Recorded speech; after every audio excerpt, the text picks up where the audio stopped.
andar por la vida, hija de mi corazón.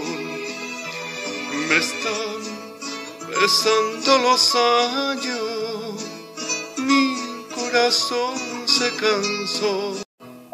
Tal vez se acerque el momento que habré de decirte adiós.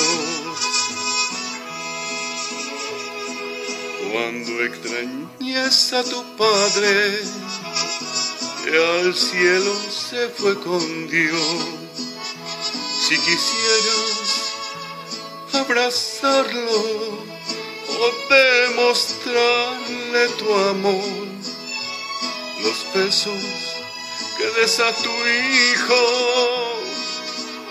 allá los recibo yo.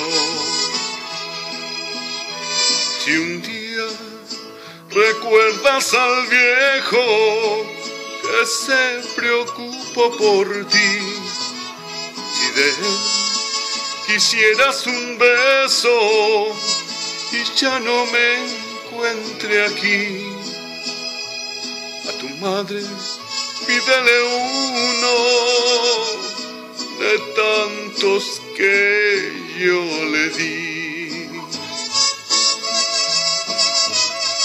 Feliz cumpleaños, hija mía. Vanesita, te quiero mucho. Espero que te guste.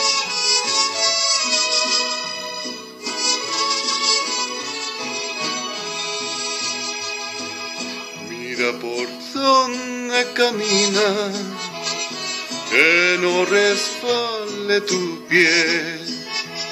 Procura seguir mis pasos donde firme caminé y evita topar con piedras con las que yo tropecé.